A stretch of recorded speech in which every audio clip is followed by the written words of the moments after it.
ದಯಪಂಡ ಆ ಚೇರಡು ಕುಲ್ಲಾದ ನಮ್ಮ ಬಗ್ಗೆ ಪಂಪನ ಕೇಂದ್ರ ಭಾರಿ ಭಗ್ನ ಹಾಕ್ಕೊಂಡ ಅವು ಎಂಚ ಓಡಿ ತೂಡಿ ಯಾರು ಒಂಜಿ ದಿಕ್ಕಡದಲ್ಲಿ ಕೇನೊಂದುಲ್ಲ ಪಂಡ ಸಹಜವಾಗಿ ಒಂಜಿ ವಿಚಾರ ಎಂಜಿನ ಬಂದ ನಮ್ಮ ಬಗ್ಗೆ ನಾವು ಅದು ಮಸ್ತ್ ಎಲ್ಲ ಪನ್ನಗೊಂಡತೆ ದಾದ ಮಂತೆ ಅವು ಎಂಚ ಅದು ಆಂಡನು ಅನ್ಬೇಕು ಉಲಾಯ್ಡ್ ಒಂಜಿ ಎಂಚಿನ ಒಂಜಿ ನಂಜೆಯಿಂದ ದೊಂಡೆ ಕಟ್ಟದಿತ್ತು. ಫಸ್ಟ್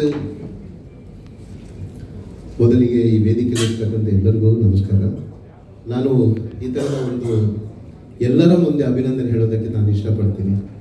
ಮೊದಲಿಗೆ ನಮ್ಮ ಕೆಂಚನೂರವರಿಗೆ, ನಮ್ಮ ಪ್ರದೀಪ್ ಕೆಂಚನೂರವರ ಪುಸ್ತಕಕ್ಕೆ ರಾಷ್ಟ್ರೀಯ ಸ್ವರ್ಣ ಕಮಲ ಬಂದಿದೆ ಅಂತ ಗೊತ್ತಾಗಿದೆ ಈಗ. ಯಾಕಂದರೆ ನಾವೆಲ್ಲ ನಮ್ಮದೇ ರಿಸಲ್ಟ್ ನೋಡ್ಬಿಟ್ಟು ಸುಮ್ಮನೆ ಕೂತಿದ್ವಿ. ಅವರಿಗೆ ಅಭಿನಂದನೆಗಳು. ಆಮೇಲೆ ರೂಪಶ್ರೀ ವರ್ಕಾಡಿ ಅವರು, ಇವರು ಒಂದು ಅದ್ಭುತವಾದಂಥ ವಿಚಾರ, ಎಲ್ಲಿ ವರ್ಕಾಡಿ ಎಲ್ಲಿ ರಾಷ್ಟ್ರ ಪ್ರಶಸ್ತಿ ಅನ್ನೋ ಮಟ್ಟದಲ್ಲಿ ಅದು ಸಿಕ್ಕಿದೆ ಅಂದಾಗ ನನಗೆ ತುಂಬ ಖುಷಿ ಆಯಿತು. ಏನು ಅಂತ ಹೇಳಿದರೆ ನಿಜವಾದ ಪ್ರತಿಭೆಯನ್ನು ಗುರುತಿಸ್ತಾರೆ ಅನ್ನೋದು ಒಂದು ಇಷ್ಟ ಆಯಿತು ನನಗೆ. ಅವರು ಕೂಡ ಅಭಿನಂದನೆಗಳು. ರೂಪಶ್ರೀ ಅವರು ನನ್ನ ಚಿತ್ರದಲ್ಲಿ ಆ್ಯಕ್ಟ್ ಮಾಡೋವಾಗ ನಾನು ಅವ್ರನ್ನ ಮಹಾನಟಿ ಅಂತಲೇ ತಮಾಷೆ ಮಾಡ್ತಾ ಇದ್ದೇನೆ, ಮಾಡ್ತಾನೇ ಇದ್ದೆ. ಆದರೆ ಅವರೀಗ ಮಹಾನಟಿಯೇ ಆಗಿದ್ದಾರೆ. ಅಭಿನಂದನೆಗಳು. ಆಮೇಲೆ ಆತೀಶ್ ಹೆಂಗೆ ಅಂದರೆ ಮಜಾ ಭಾರತ ಅಂತ ಒಂದು ಶೋ ಮಾಡ್ತಾ ಇದ್ದೀನಿ ನಾನು.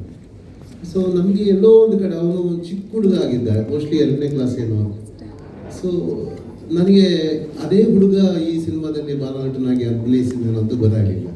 ಅವರ ಅಮ್ಮ ನಾನು ನೋಡಿದಾಗ ಗೊತ್ತಾಯಿತು. ನೋಡಿದ್ರೆ ಅದು ನಮ್ಮ ಈ ಮಜಾ ಭಾರತದಿಂದ ಬಂದ ಹುಡುಗ. ಭಾರಿ ಖುಷಿ ನನಗೆ. ಆ ಚಿತ್ರನ, ಮಿಥ್ಯ ಚಿತ್ರನ ನಾನು ಸುಮಾರು ಒಂದು 2 ತಿಂಗಳ ಹಿಂದೆ ನೋಡಿ ನನಗೆ ಆ ಸಿನಿಮಾ ಭಾಳ ಇಷ್ಟ ಆಯಿತು. ನನ್ನ ವೈಫು ನೋಡಿದ್ದೆ. ತುಂಬ ಒಂದು ಇಂಟರ್ನ್ಯಾಷನಲ್ ಸ್ಟ್ಯಾಂಡರ್ಡ್ ಇದೆ. ನನ್ನ ತಪ್ಪುಗಳನ್ನೆಲ್ಲ ಆಗ ಹೇಳ್ತಾ ಇದ್ದೆ, ಇದು ನೋಡಿ ಹಾಗೆ ಹೀಗೆ ಅಂತೆಲ್ಲ ಹೇಳ್ತಾ ಇದ್ದರು. ನಾನು ರೂಪಶ್ರೀ ಅವರಿಗೆ ಫೋನ್ ಮಾಡಿ ಡೈರೆಕ್ಟ್ಲಿ ಅವರು ಸುಮಂತ್ ಬರ್ತಿದ್ರು, ಅವ್ರ ನಂಬರ್ ಒಂದು ಕಳಿಸಿ ಎಲ್ಲಿ ಯಾವಾಗ ಮಾಡಿದ್ವಿ, ಹೇಗೆ ಇದೆಲ್ಲ ಆಯಿತು ಅಂತ ನಾನು ಕೇಳ್ತಾ ಇದ್ದೆ. ಆ ಹುಡುಗ ಎಷ್ಟು ಅಭಿನಯ ಮಾಡಿದ್ದಾರೆ, ತುಂಬ ಚೆನ್ನಾಗಿ ಮಾಡಿದ್ದಾರೆ ಅಂತ ನಾನು ಅವ್ರ ಹತ್ರ 2 ತಿಂಗಳ ಹಿಂದೆ ಮಾತಾಡಿದ್ದೀನಿ. ಅದೇ ನೋಡಿ ಅದಕ್ಕೆ ವಿಶೇಷವಾಗಿ ಈಗ ಆ ಚಿತ್ರಕ್ಕೂ ಪ್ರಶಸ್ತಿ ಬಂದಿದೆ. ನಿರ್ದೇಶಕರಾದ ಸುಮಂತ್ ಭಟ್ ಅವರು ಕೂಡ ಅಭಿನಂದನೆಗಳು. ಆಮೇಲೆ ನನ್ನ ಚಲನಚಿತ್ರದ ನಿರ್ಮಾಪಕರು ನಾವಿಬ್ಬರು ಕಳೆದ 10 ವರ್ಷದಿಂದ ರಿಯಾಲಿಟಿ ಶೋ ಪ್ರೊಡಕ್ಷನ್ ಮಾಡೋದು. ಅವ್ರು ಹೇಗೆ ನಿರ್ಮಾಪಕರಾದ್ರಂದರೆ, ಪ್ರತಿ ಸರಿ ನಾನು ಸಿನಿಮಾ ಮಾಡ್ತೀನಿ ಅಂದರೆ ಕತೆ ಫಸ್ಟ್ ಅವರಿಗೆ ಹೇಳ್ತೀನಿ. ನನಗೆ ಕತೆ ಹೇಳೋ ಹುಚ್ಚು ಒಂದು ಸ್ವಲ್ಪ ಜಾಸ್ತಿ ಇದೆ. ಸೊ ಕತೆ ಹೇಳ್ತಾ ಅವರು ನನ್ನ ಹಳೆಯ 2 ಸಿನಿಮಾಗಳನ್ನು ನೋಡಿ ಅದರಲ್ಲಿ ಏನಾದರೂ ತಪ್ಪುಗಳನ್ನಿದ್ದರೆ ಹೇಳ್ತಾ ಇದ್ರು. ಹಾಗೆ ಪ್ರತಿ ಸರ್ತಿ ಇದು ನಾನು ಮಾಡ್ತೀನಿ, ಹಿಂದಿ ಯಾರು ಮಂತದ್ದೆ ಮಾಡಿ ಪ್ರೊಡಕ್ಷನ್ ಅಂತ. ಸೊ ನಾನು ಹೇಳೋದು ಅವರಿಗೆ, ನಿಮಗೆ ನನ್ನ ಮೇಲೆ ನಂಬಿಕೆ ಇಲ್ವಾ ಏನೋ, ಅದಕ್ಕೆ ನೀವು ಮಾಡ್ತಾ ಇಲ್ಲ. ಮಾಡ್ತೀನಿ ಅಂತ ಹೇಳಿದರೆ, ಆದರೆ ಇಂಬು ಅವರೇ ಪ್ರೊಡಕ್ಷನ್ ಮಾಡ್ತೀನಿ ಅಂತ ಒಪ್ಕೊಂಡ್ರು. ಅದು ನನ್ನ ಕಥೆ ಆಗಿದ್ದರೂ ಕೂಡ ಅದಕ್ಕೆ ಇನ್ಪುಟ್ಸ್ ಎಲ್ಲರೂ ಡಿಸ್ಕಷನ್ ಮಾಡುವಾಗೆಲ್ಲ ಬರುತ್ತೆ. ಒಂದು ಕೊನೆಯಲ್ಲಿ ಅದು ಎಲ್ಲ ಒಂದು ಚಿತ್ರ ತಂಡವಾಗಿ ಅದು ಒಂದು ಚಿತ್ರ ಆಗಿ ಬರುತ್ತೆ ಹೊರತು ನಾನೇ ಮಾಡಿದ್ದೀನಿ ಅನ್ನೋದಕ್ಕೆ ಏನಿಲ್ಲ. ಈ ಏನು ಪ್ರಶಸ್ತಿ ಸಂದಾಯ ಆಗಿದೆ ಅದು ನನ್ನ ಚಿತ್ರತಂಡಕ್ಕೂ ಆಮೇಲೆ ನಮ್ಮ ಎಲ್ಲ ತುಳುವರಿಗೂ. ಯಾಕಂದರೆ ಯಾವುದೇ ಪ್ರಶಸ್ತಿ ಬಂದಾಗ ಅದು ನನ್ನಿಂದ ಆಗಿದೆ ಅಂತ ಹೇಳೋದು ಭಾಳ ದೊಡ್ಡ ತಪ್ಪಾಗುತ್ತೆ. ಪ್ರತಿಯೊಬ್ಬ ತಂತ್ರಜ್ಞರು ಅದರ ಹಿಂದೆ ಕೆಲಸ ಮಾಡಿದ್ದಾರೆ. ತಮ್ಮ ಲಕ್ಷ್ಮಣ ಅವರು ಕೂಡ ನಮ್ಮ ಚಿತ್ರದಲ್ಲಿ ಒಂದು ನಟರಾಗಿದ್ದಾರೆ. ನವೀನ್ ಪಟೀಲ್ ಅವರಿದ್ದಾರೆ. ಆ್ಯಂಡ್ ಭಾಳಷ್ಟು ಚಂದ್ರಕಲಾ ಅವರು ಇದ್ದಾರೆ. ಹರೀಶ್ ವಾಶು ಶೆಟ್ಟಿರು ಇದ್ದಾರೆ. ಕಾಸರಗೋಡು ಚಿನ್ನ ಇದ್ದಾರೆ. ಕ್ಯಾಮ್ರಾಮ್ಯಾನ್ ಇದ್ದಾರೆ. ಎಡಿಟರ್ ನಮ್ಮ ಮಂಗಳೂರಿನವ್ರ ಎಡಿಟರ್ ಗಣೇಶ್ ನಿರ್ಚಾರು. ಶಿನಾಯ್ ಜೋಸಫ್ ಮಂಗಳೂರಿನಲ್ಲಿ ಮ್ಯೂಸಿಕ್ ಡೈರೆಕ್ಟ್ರು. ಹೀಗೆ ಅದೆಲ್ಲವೂ ಸೇರಿದಾಗ ಒಂದು ಚಿತ್ರ ಆಗುತ್ತೆ. ಆ ಚಿತ್ರ ಆದ ನಂತರ ಸರಿಸುಮಾರು ಒಂದು 7 ಅಂತಾರಾಷ್ಟ್ರೀಯ ಚಲನಚಿತ್ರಕ್ಕೆ ಆಯ್ಕೆ ಆಯಿತು. ನನ್ನ ಕೋಲ್ಕತ್ತಾ ಫೆಸ್ಟಿವಲ್ ಬಗ್ಗೆ ಕೇಳಿದ್ದೆ, ಪೂನಾ ಫೆಸ್ಟಿವಲ್ ಬಗ್ಗೆ ಕೇಳಿದ್ದೆ, ಆದರೆ ನಾನು ಹೋಗಿರಲಿಲ್ಲ. ಆಯ್ಕೆ ಆಯಿತು, ಗೋವಾಕ್ಕೆಲ್ಲ ಹೋದ್ವಿ. ಅಲ್ಲೆಲ್ಲ ಇದಕ್ಕೆ ಒಂದು ಸ್ವಲ್ಪ ಅಪ್ರಿಷಿಯೇಷನ್ ಸಿಗ್ತಾ ಇದೆ. ಖುಷಿ ಆಯಿತು ನಮಗೆ. ಯಾಕಂತ ಹೇಳಿದ್ರೆ ಒಂದು ಚಿತ್ರ ಮಾಡಿದ ನಂತರ ನಮ್ಮಲ್ಲಿ ಈ ಥರದ ಕಂಟೆಂಟ್ಗಳನ್ನು ನೋಡೋ ಸಂಖ್ಯೆ ಭಾಳ ಕಮ್ಮಿ ಇದೆ. ಇದನ್ನು ರಿಲೀಸ್ ಮಾಡಬೇಕು ಅಂತ ಯೋಚನೆ ಮಾಡಿದಾಗ ಮತ್ತೆ ಒಂದು 50,000 1 ಲಕ್ಷ 2 ಲಕ್ಷ ಖರ್ಚು ಮಾಡಬೇಕಲ್ಲ ಅಂತ ನಮಗೂ ಭಯ ಇರುತ್ತೆ, ನಿರ್ಮಾಪಕರು ದುಡ್ಡು ಹೋಗುತ್ತೆ ಅಂತ. ಆದರೆ ಅದಕ್ಕೆ ಎಲ್ಲ ರೀತಿ ಈ ಥರ ಮಣ್ಣೇನೆ ಸಿಕ್ಕಿದಾಗ ಖಂಡಿತವಾಗ್ಲೂ ಚಿತ್ರ ನಾವು ರಿಲೀಸ್ ಮಾಡ್ತೀವಿ ಆದಷ್ಟು ಬೇಗ.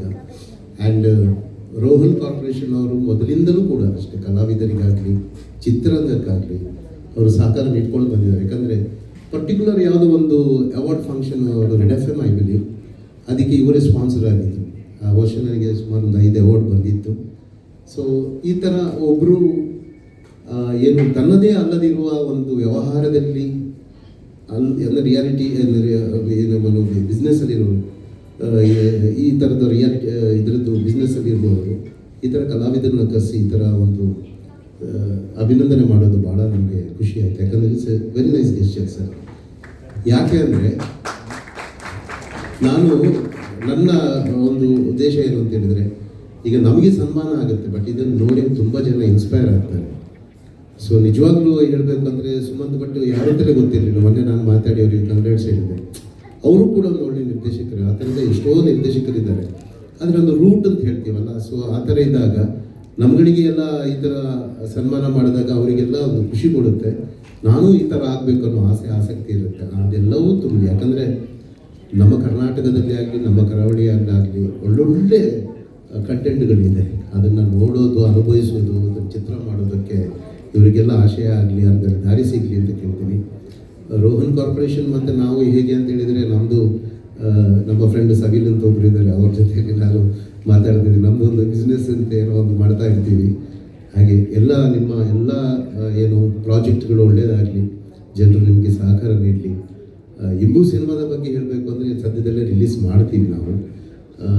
ಎಲ್ಲ ತಂತ್ರಜ್ಞರಿಗೆ, ಕಲಾವಿದರಿಗೆ, ಆಯ್ಕೆಯಲ್ಲಿದ್ದಂಥ ಎಲ್ಲ ಜೂರಿಗಳಿಗೆ ಮತ್ತು ತುಳುನಾಡಿನ ಜನಕ್ಕೆ, ಕರ್ನಾಟಕದ ಎಲ್ಲ ಜನರಿಗೆ ನನ್ನ ಹೃದಯಪೂರ್ವಕ ಕೃತಜ್ಞತೆಗಳನ್ನು ಹೇಳ್ತಾ ನಾನು ಎರಡು ಮಾತನ್ನು ಮುಗಿಸ್ತೀನಿ.